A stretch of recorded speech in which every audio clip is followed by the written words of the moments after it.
From HanselMinutes.com, it's Hansel Minutes, a weekly discussion with web developer and technologist Scott Hanselman. This is Lawrence Ryan, announcing show number 203, recorded live Saturday, February 27th, 2010. Support for Hansel Minutes is provided by Telerik RAD Controls, the most comprehensive suite of components for Windows Forms and ASP.NET web applications. Online at www.telerik.com. In this episode, Scott talks with two Dashsoft employees, programmer Lamees and senior systems analyst Abeer. Hi, this is Scott Hanselman, and this is another episode of Hansel Minutes, and I'm here in Cairo, Egypt, in fact, at the German University of Cairo at Cairo Code Camp. It's a two-day event here in Egypt on the weekends, and I'm sitting in one of the rooms here, and you might be hearing people walking by because we're in a very busy university in Cairo, and I've got the opportunity to sit down with two employees of Dashsoft, who is sponsoring me coming here to Cairo. We've got Lamees, who's a programmer at Dashsoft, is that correct? And then Abeer, who is a systems analyst and project manager? Yeah. Fantastic. So I thought it would be really interesting to sit down and talk a little bit about you guys and your career, because even though I've traveled around the world and around the Muslim world, I was really impressed with the level of integration of women in technology here in Cairo. It looks like it's about 40 or 50% of this code camp is women, and I say that with shock because 40 or 50% of the population of the world is women, but in the U.S., I'm lucky to see 10 or 20%. This doesn't match in my head. Is this unusual or is this typical in Egypt? Actually, in the IT community, I think it's typical to find 50% of men and women in universities, in conferences, and in companies as well. It's very typical here. Really? Yeah. Yeah, we find women and men all over workplaces. We work together, so it's usually 50%. Actually, I find it pretty weird that that's not the case in the US and Europe. It's pretty weird to me. Now, why do you think that is? Because I think that in the US we discourage women and girls, specifically young women, to get into technical things, to get into math, to get into science, to get into computer and logic. Yeah, I knew that in Europe and US, women work mostly as secretaries and something like the office work. Mm-hmm. They don't get into technologies. They don't get difficult jobs. But it's weird. I don't know why is that. Well, let's try to see if we can figure that out, because I think that that's the interesting question of the day. Is this a uniquely Egyptian thing, or is this something about the Muslim world or maybe the Arab world that is, do young fathers encourage their women, their girl child and their boy child similarly towards science and math? Okay, let me tell you my side of the story, and Please. then we can try to figure it out. In Muslim world, education is very crucial. We are encouraged to be educated on the highest level of education since we are 3 or 5 years old. So we go to private school. There is nothing said about not being able to handle science and mathematics. This is the first time I've heard that from you now. We are always encouraged to study hard, study well, study everything. Personally, I wanted to go to an art school, actually, after I graduated. And the one pushed me to computer science is my father. He insisted on me going to computer science because it's the next booming thing and would provide me with a better career and better income and make me more independent and useful to the community. So we don't have that kind of discrimination or difference. On the contrary, we have to study well and hard to be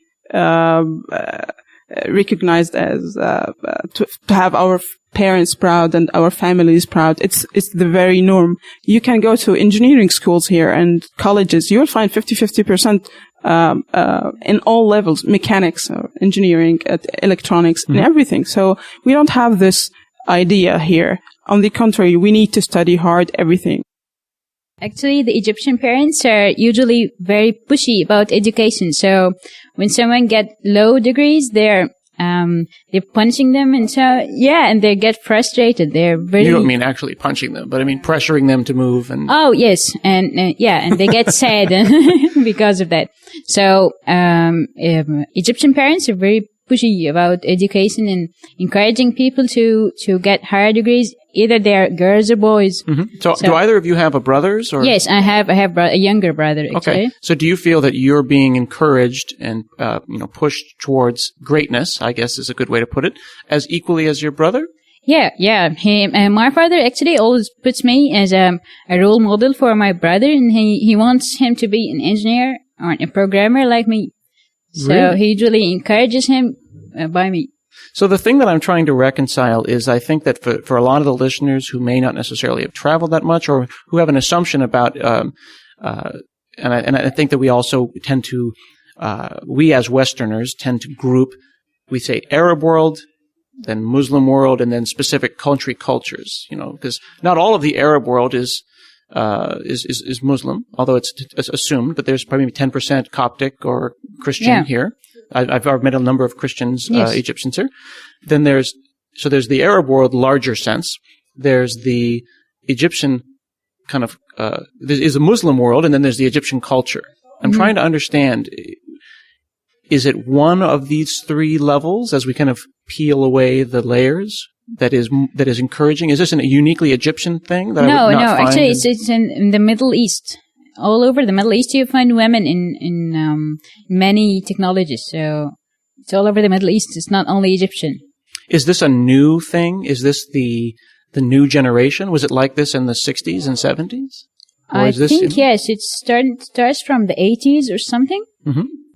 I think it started from the 50s or something because my grandfather actually made sure that my 5 aunts went to education, some in Turkey and some in Egypt, and he was living in Kuwait. So he sent them to colleges, and it was the 50s. So I think, no, it started earlier. Now this is the norm. In the 90s and the 80s, this is the absolute norm. Mm-hmm. This is the least you can do.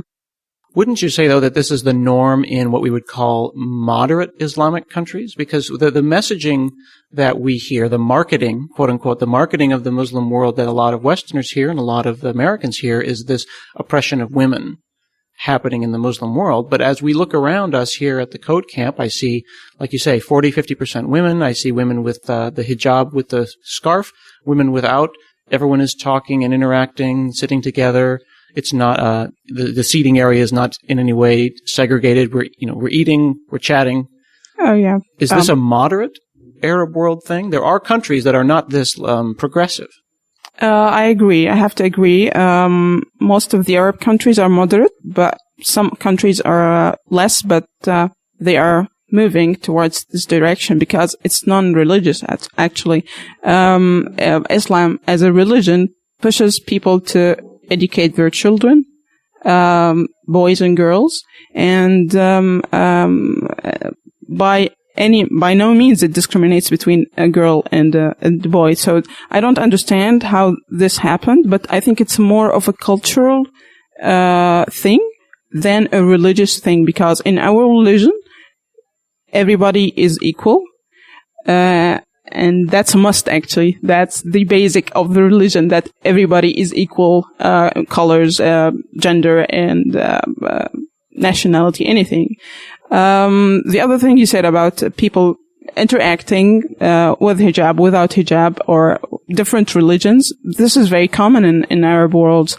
And we don't never put this in mind. Whether I'm dealing with a Christian, most of my friends are I have a lot of friends that are Christian, and I have a lot of girlfriends that are not wearing hijab, and this is never an issue because simply there is no compulsion in Islam. So everybody is free to do whatever he wants. Mm-hmm.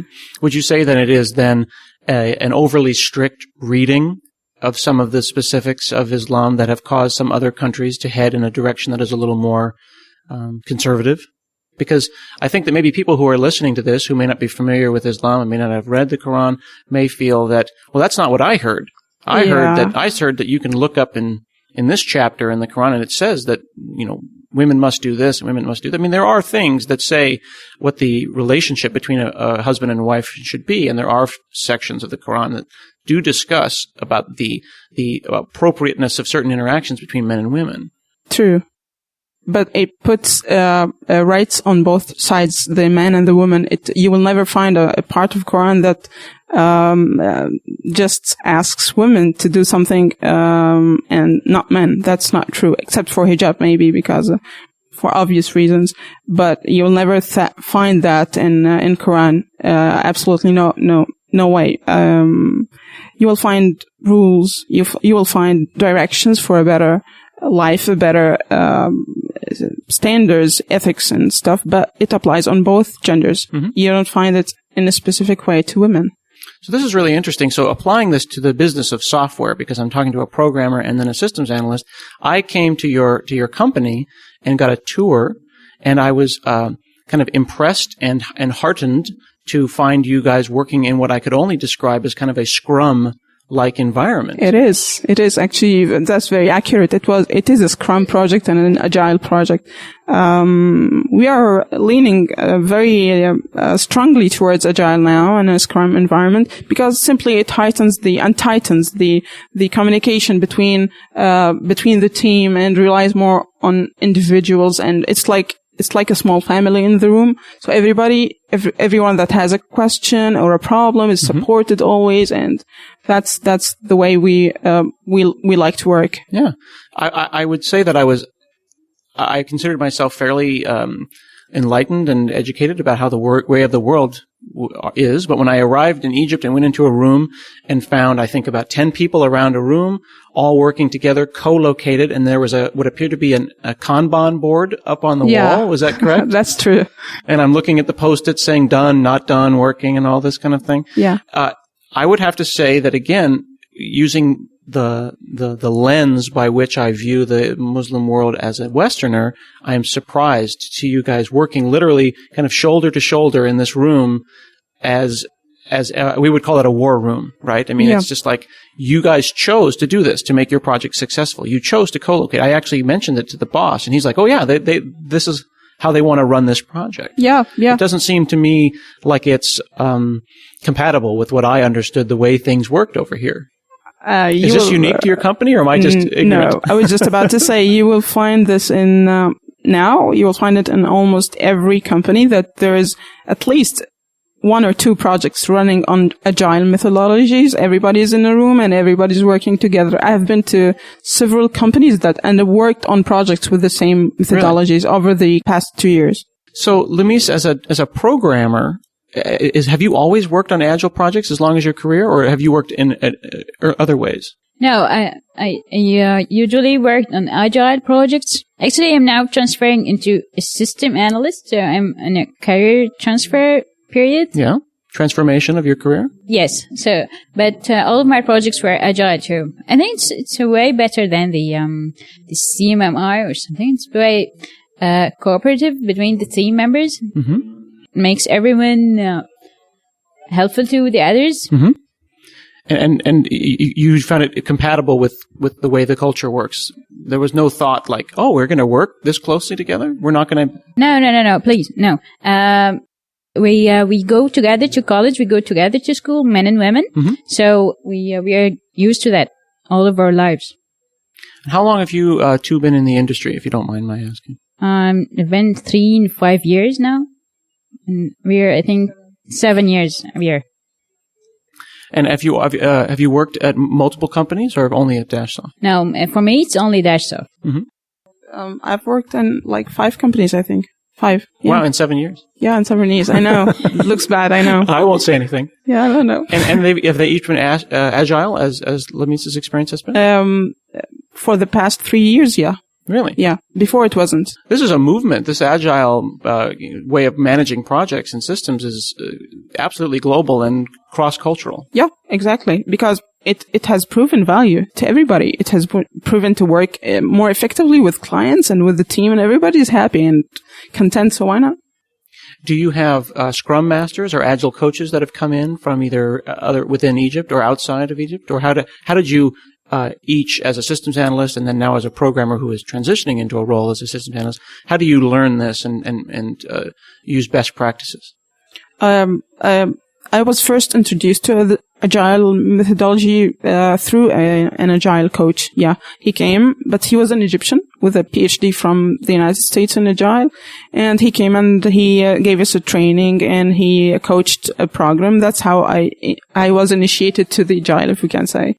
For me, it's a bit different. We started Agile, so we started to read about Agile all of the team, and we started helping each other to understand Agile. We started to apply different methodologies and practices until we were trying to reach the best practice of using Agile. But we didn't use a coach or something to help us through Agile. Mm-hmm. It was all self-reading and self-practicing. How many people are on the team of the project that you're working on? We're now 8 or 7, I think. Mm-hmm. And is it? So we have a team leader and 3 developers. Okay. And 1 DBA, and me is a system analyst too. And Abeer is a senior system analyst in the same team. Okay. And what is a systems analyst in the context of how you're using that word? Because that word is kind of an overloaded term. You know, it can mean anything. It could be, the person who is the bridge between the business and the project. Yes, it's exactly that. So we contact the customer and get all the requirements from the customer and transform it into terms that team can understand. And then we plan together the sprint, and then we are delivering to the customer what he wants. Hi, this is Scott Hanselman from another parallel universe. Got to tell you about some of our things our sponsors are doing. They make this free podcast possible. If you're developing a new line of business application, you've probably tried the latest version of Silverlight. Now you can get even better results by combining the functionality in Silverlight 4 Beta with some of the richness of the third-party controls from our friends at Telerik. They're the first vendors to offer native support for the Silverlight 4 Beta and their rad controls. They've got a new Silverlight 4 CTP suite of these controls. They let you tap into the framework's great potential. You get native right mouse click and all the new features of Silverlight. There's 38 controls that give you all these features. You can start building those compelling line of business applications right away. I encourage you to check those products out at telerik.com/Silverlight. And, thank Telerik for supporting .NET Rocks, supporting Hansel Minutes on their Facebook fan page at facebook.com/Telerik. Now back to the show. What kind of tools are you using to maintain a product backlog? Sometimes there are specific Scrum tools, and it can be something that you would buy and host, or it can be as simple as a list of Post-it notes. No, it's actually the Visual Studio team system. And, of course, the information wall we put the Post-it notes of the tasks, so we move it every day in the Scrum meeting. Mm-hmm.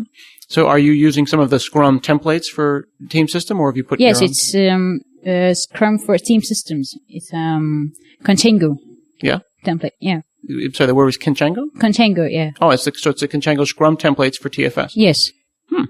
Now, you guys are actually an outsource. You are outsourced, so you're on the other end of outsourcing, right? This is being driven from another country? Yes, I work for Remy Kern. He's a company in the Netherlands, and all the customers are in the Netherlands. So they're only an hour away. So effectively, you don't have the kind of outsourcing problems that we have. No, but other teams do have they work for Canadian customers, so they have like 7 hours difference, the time zone. Yeah. What are some of the challenges that you've dealt with? I mean, I think, again, speaking from the point of view of an American, which is the only point of view that I know at this point, the Dutch and the Egyptians are a pretty different culture. I mean, the Dutch are as equally out there as I think Americans perceive the Arab world to be out there. What is that relationship like? Yeah, the Dutch are pretty decent people, actually. Well, I don't mean to imply they're not decent people, but, they're extremely progressive, socially progressive individuals. Yeah, but actually, the team I'm working with in the Netherlands are pretty helpful, and we work together pretty well. So, I don't think cultural differences interfere ever with the work in an IT community because we all have the basic same knowledge. We have the basic same thinking. We are all focused on a very definite goal, which is to develop a good product that makes everybody happy, that satisfies the needs of the client. So I don't see we never get into cultural differences. That is never an issue. And I had the chance to work with an American client using an Agile methodology, and the time difference was like 7 or 8 hours, and we just adjusted. We worked a little bit late, and the whole team started coming at noon and leaving at the evening. It's pretty much just logistics, but never had any cultural issues interfere in the job. Never. Yeah. And would you? Let me see if I can paraphrase a little bit. Would you say that it is the culture of being a programmer, or maybe even going so far to say that nerds are the same everywhere? You know what I'm saying? I have to agree with that, although this is not what I meant. But yeah, because we have the same education, the same way of thinking. You have to admit that we think a little bit differently than everybody does from an IT point of view. So we share a common base of understanding and knowledge that makes everything easier. Even with clients. I mean, I had a client that has absolutely no idea about how IT works, but she just had faith in the team, and she would say what she wants, and we would tell her how the best way to do it, and we cooperated. Still, I think we were having a shared goal is what makes everything easier and drives everybody, as long as we are both committed and we have faith in each other. That's a really positive attitude. Do you think that that's maybe an overly idealized attitude? That has been my experience so far. I think absolutely, there are different experiences, but can we say it's the majority? I think that's the exception. Okay. What are some of the things that you've struggled with? If time zones are not too much trouble, and are you having any bandwidth issues or power issues? Do you do the work locally, or are you remoting into other people's machines? What's the general setup? The development environment is in Egypt, and we deploy on a remote environment for the client to see. We don't have bandwidth issue or a communications issue. We all use Skype or voice over IP, so we never faced any technical challenges. In terms of technology, it's just the distance, and sometimes we have issues with the remote deployment, but it's usually fixed within a day or two.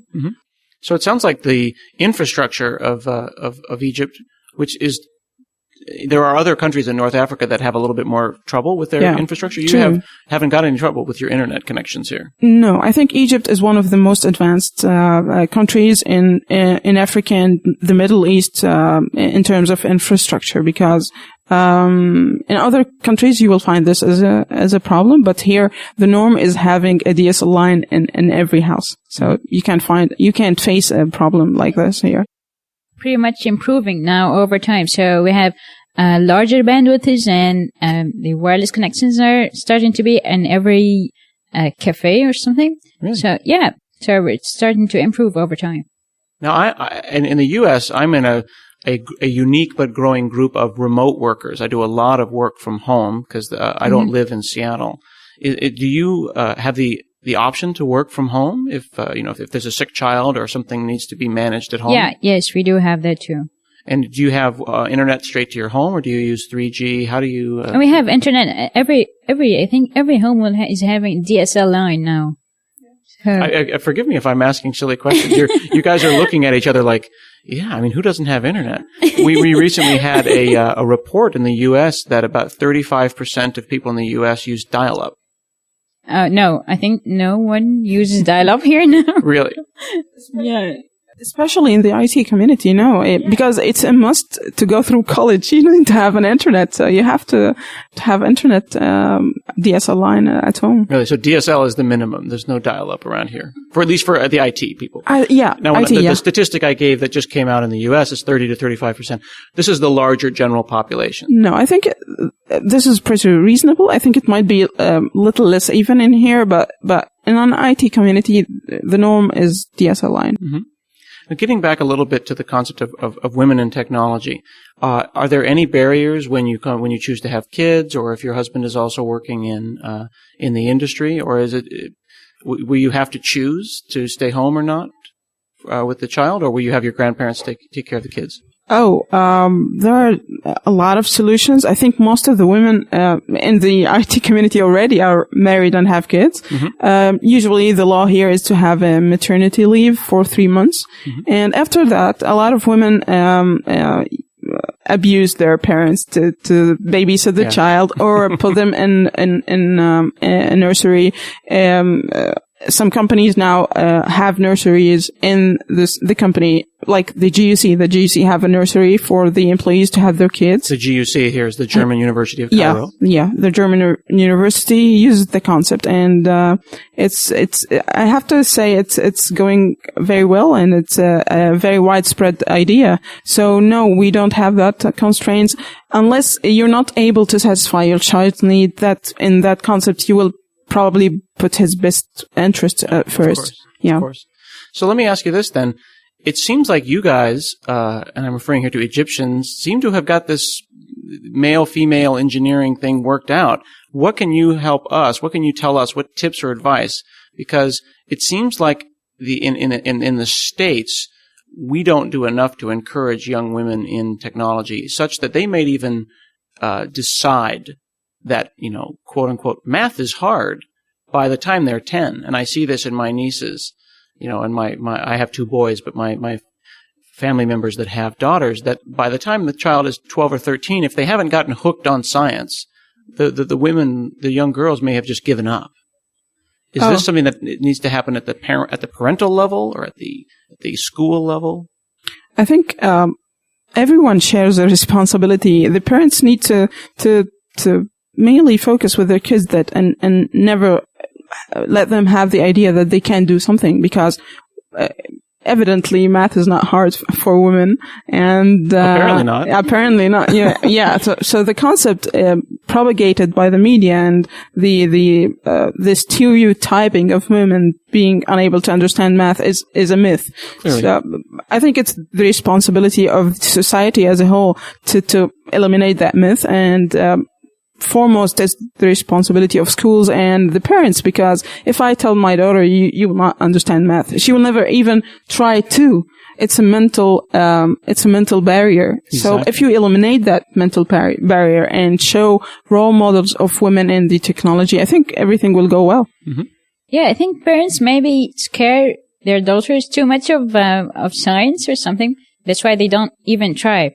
So they have to encourage them more into math and science. They may show them small parts of it when they are a child, and it may make them encouraged to go into that business. So, and I'm hearing both of you say that your parents very much encourage you to get into this field, even for you beyond art. Your dad was like, "Hey, focus on computers right now. You probably have to do art on the side." Do you have memories of them, of your parents being interested in things that are science, watching science shows on TV and walking around and looking at bugs and all that kind of science-related things? We were going to science museums, and my father took me, I think, a couple of times to science museum and showed me around. So he started to ask people about the computer business since I was 15 or something. So he prepares me for that since I was a teenager. He starts to ask people about that, and if it's good for me or if it's bad for me. So they start encouraging us. We're pretty young. Was your father in the business, or was he? No, he's an English teacher. Oh, really? Yeah. Interesting. And what about your family? I think same applies here. My parents are architects, both of them. But my father is pretty much into technology. I remember having an IBM PC at home when early in the days when it was like these large floppy disks and everything is running on DOS and the Windows green and that's it.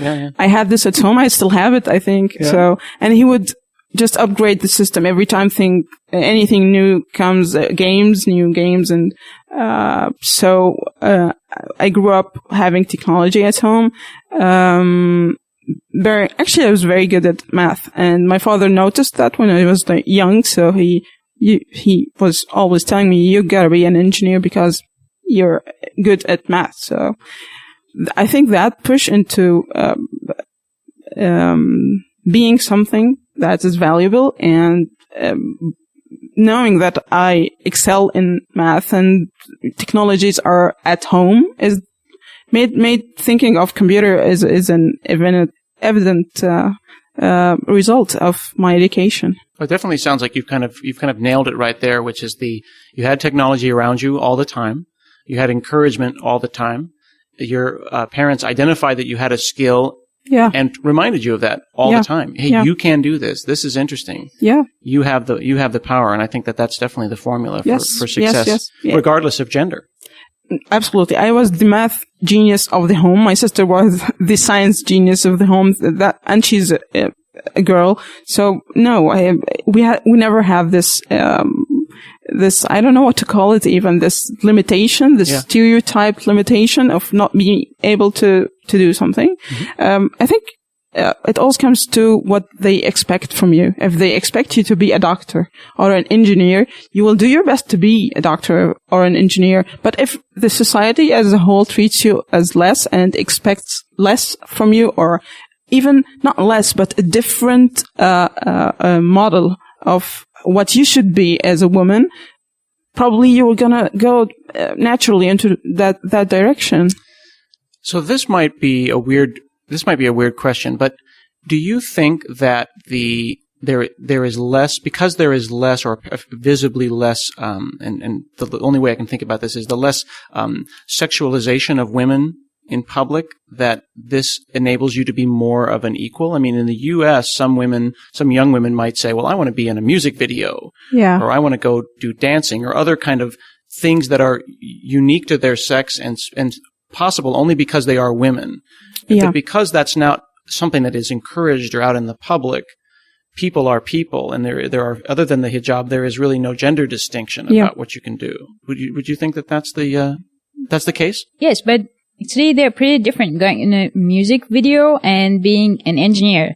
So they're pretty different. They're extremely different careers. Yes. But what I'm saying is that idea that, math is hard. The only thing I can do is use my body to, my womanness to get a job. Yeah. And here I'm only hearing brains. I'm hearing I can use my brain in this way, or I can use my brain in that way. Yeah, it might be the case, but I think if women in US are encouraged more that they can do it, to go into science and math, they definitely will do it.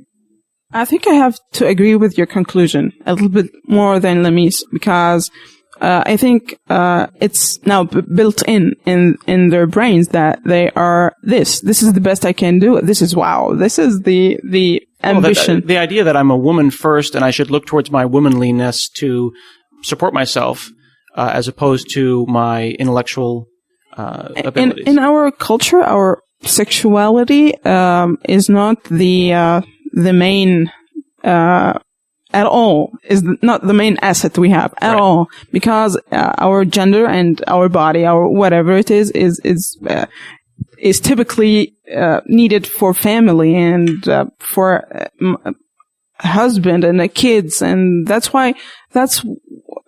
those are the people that will benefit from me being a woman, as a woman, typically. Mm-hmm. In the normal society, that is not the case. And I'm just a person that is a productive person, and this is what is required from me. Well, and this is one of the things that I'm realizing, that even myself, as what I think of myself as a fairly forward-thinking and progressive individual, I still have these built-in Western stereotypes of women versus men.